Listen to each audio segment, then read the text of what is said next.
So we're back with the top loadouts in Warzone. As of the most recent update, they did kind of like a little bit of a surprise update, which was definitely needed to fix the X13s and the Akimbo Basilisk. So they got nerfed pretty heavy. It is a good time because there are so many good options. We're pretty much almost using all of our loadout spots. We're going to kind of go through each of these and kind of explain where they sit. We do have a couple other pistols that probably should be tried, especially since the other ones kind of got nerfed a little bit into the ground. So we'll go ahead and start off with the try this loadout. I think this 762 is incredibly broken. As we saw with the TTK chart, it is broken, but I think this is more of a content style gun where you can have a little bit of fun with it. And then we have the M4, which is kind of in the mix there. I think there's other builds that maybe can make it a little bit more versatile on Vondel, but in general, this is another fun weapon to use. So pretty much with this one, how it works is it's going to have a ridiculous TTK. It will be a little bit inconsistent once you get to targets a little bit further away, but in general, it will delete. It will slam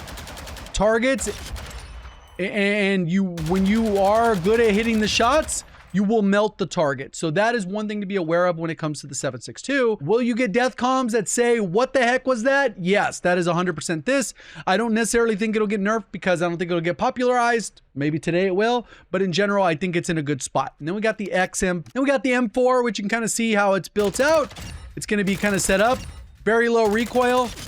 Relatively easy to use. Obviously on Vondel, I think it's going to shine a little bit more. It does have a little bit of versatility, even though on Vondel, it's really about that close range meta more often than not necessarily the super long range. So it does hit that versatility, but it may get outshined on Al Mazrah against some of the other options that we'll go ahead and talk about. And as you can see, I do have a lot of other options when it comes to competitive, top tier viable, and then absolute meta. We'll kind of go through those. The Vaznev is in a really good spot. As you've seen, it's super competitive in terms of the various options, and its TTK and comfort level is still pretty high. I mean, are in really good spots, along with that M13. I've never been a huge fan of it. I know people swear by it, and they'll never change their mind, and that's okay. And we kind of get a better version of this with the Razorback, but they're fairly even, as we will kind of see here, kind of how this one plays out. It's built, again, mainly for the medium to long range. I think it does have a good like recoil rise where it kind of comes up. Obviously I'm dramatizing it a little bit, but overall fast fire rate. My biggest problem has always been that you burn through bullets pretty quickly, so you make sure you got those munitions on hand. And the Vaznev, kind of even more still sniper support. I think it's super easy to use. The reload's okay. The strafe is still pretty good. There's a lot of good qualities when it comes to the close range, and I think that's kind of where that one sits. Then we have a couple other options here. Definitely do not melt by any means. All the TTKs have been kind of slowed down a little bit, but these ones still compete in terms of consistency because it's very hard to miss with the RPK and the 545. As we'll see here, pretty straightforward. You're going to be able to beam, and it's kind of a straight shot. You can see that the doesn't really move too much. It's kind of staying in that same spot. One thing that I have done a little bit differently with some of these guns, because it is preference, is when it comes down to the optic tuning. You'll see in some cases I have it close, some I have it far. Doesn't really matter which way you go. There is a comfort level with either or. I think far, it does get rid of some of the visual recoil, but sometimes the close makes it feel like if the target's in that optic, you're going to be in a good spot. So if there's a little inconsistency there, that's kind of where it is, because I'm sure there will be comments. Feel free to timestamp that if people have questions on that specific thing. 545, I think it's in a pretty good spot. Definitely nothing that's going to go ahead and break someone TTK wise and give you death comms that are like, what the heck happened? But overall, you can kind of see it lasers. Kills relatively okay. Again, nothing crazy in terms of TTK. Then it comes down to a couple other options here. I think the PDSW is kind of in there. Not necessarily better than the Vaznev, so you can kind of swap the Vaznev to a higher tier. I just thought I'd cover a lot of different weapons, so we're going to go ahead and do that, right? HCR, very reliable, pretty easy to use. It is still an LMG, but as most of the LMGs do, you don't have to actually use an attachment on the magazine since they already have larger magazine capacities, and you just swap to bullet velocity or whatever the case is to kind of build it out. Pretty low recoil, decent fire rate, Nothing crazy again. That's with a lot of these guns. There's nothing really crazy about them, and that's kind of the point. They've made it so the TTKs are a little bit more normalized, so you do have variety in what you want to use. Then the PDSW, one of those SMGs that can really be used kind of as a sniper support. It doesn't have low bullet velocity like some of the other ones. The iron sights are relatively straightforward. I mean, kind of it looks like it's far away, but that's just kind of how that one's built out. Another decent gun to kind of play with. I think LMG wise, you almost have to have fast hands for this one because of that reload speed. So I think most people are kind of venture towards going towards some other weapons. But in general, I think it's a pretty solid option. Again, with the Hurricane, I put the Hurricane slightly better than the PDSW because it does have that one headshot mixed into the combination will give you a pretty fast and very competitive TTK that competes with the ISO and the Lachmann sub, which we'll go ahead and see in a quick second here. So overall, pretty straightforward. This one, pretty easy to control. It doesn't really move. Biggest problem is right here without the use of fast hands. And the problem with that is if you're playing ranked or something like that, you probably want restock so you can use your smokes. So you kind of just got to balance the loadout with the perks. Otherwise, it gets pretty bad if you do not have fast hands on this one. This one, I like the strafe ability, the bullet velocity, the range is pretty solid, it feels like.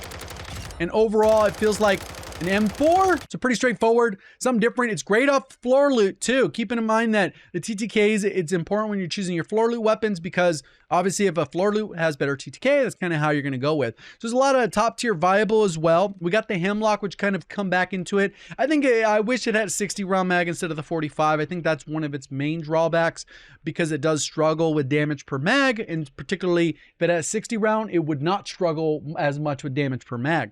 And then we also have the pistol here. This is the P890s. I think this is the best underwater pistol in terms of TTK because of the way the water mechanics work. And the reason for that is normally in the water, whatever you get into a gunfight and you're shooting someone, it's essentially assuming your last damage profile.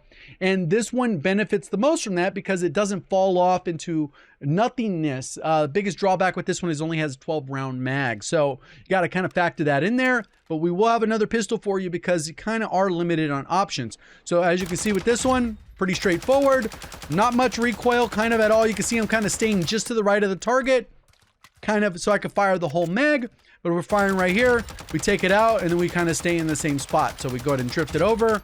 You got pretty much good, solid control of this weapon. Doesn't take much to center your target, and then just kind of being able to control that recoil to wherever you want those bullets to go. Again, the biggest mag on this one, and then it does have a little bit more visual recoil than the X12s that we'll talk about right now. Its TTK, again, is not amazing, but I put it on the list because its TTK is better than the other options that all got nerfed. In addition to the siege is not necessarily that good at all. Also, the nice part with this one is when you swap out the fire rate attachments, you can make it fire fast enough to get a decent TTK, which is what we have here, and not a ton of recoil. That brings us to the Razorback, which got pretty much one of the best buffs this week, along with the X12s, which kind of shine since it's no longer outshined by those other ones that were completely broken. We'll go ahead and kind of see this one. This one is pretty much built for low recoil. You could use that other barrel that has a built-in optic, then you get more bullet velocity out of it, but it's not going to necessarily be as practical. So I'd probably avoid that unless you're just comfortable with that. Maybe on bundle, the extra 4x zoom is kind of awkward, and that's kind of why we've kind of stuck to the same optics because they're just much easier to use.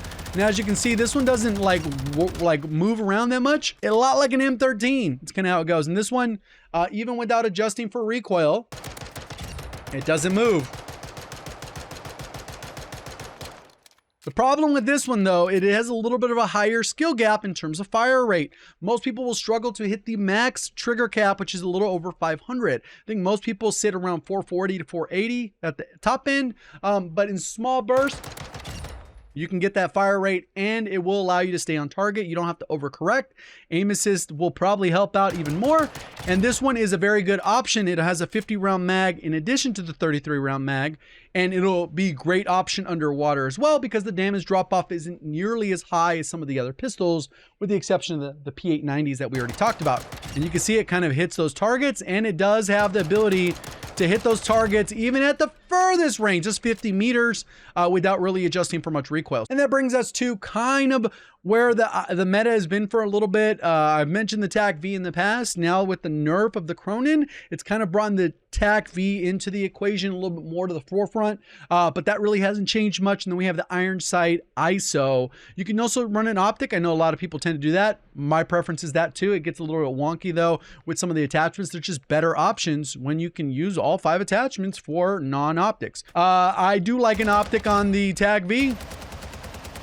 It does have a little bit more recoil than, you know, some other guns that we had on the list, but it's a harder hitting gun like the Cronen, but it still does more damage than the Cronen at this point, and it's still pretty serviceable at medium to long range. The ISO pretty good, fast reload, decent movement, decent strafe. And this one's built to be able to control the gun in the right way. So that's kind of how that's built out. Brings us to the meta that is still being currently used, and that is the Cronen with the Lachmann sub. Pretty straightforward for straightforward reasons. I think this one might fall a little bit lower than the TAC-V or some other options pretty soon here as people kind of adapt, and maybe we get Season 5 update, might change things up a little bit with the new weapons. But overall, pretty straightforward. I think this one shoots straight. The other part that I didn't mention about the TAC-V is that you can put it in semi-auto, and that one also has a really good TTK. And then the Lachmann sub, pretty much a similar build we've kind of had for a while. It allows you to hit targets at the medium range. Still pretty viable, very, very good TTK. And it has a upside of potential. If you get like 2 headshots, you can get a really good TTK. Appreciate all the support. Thank you for watching as always. Have a great day.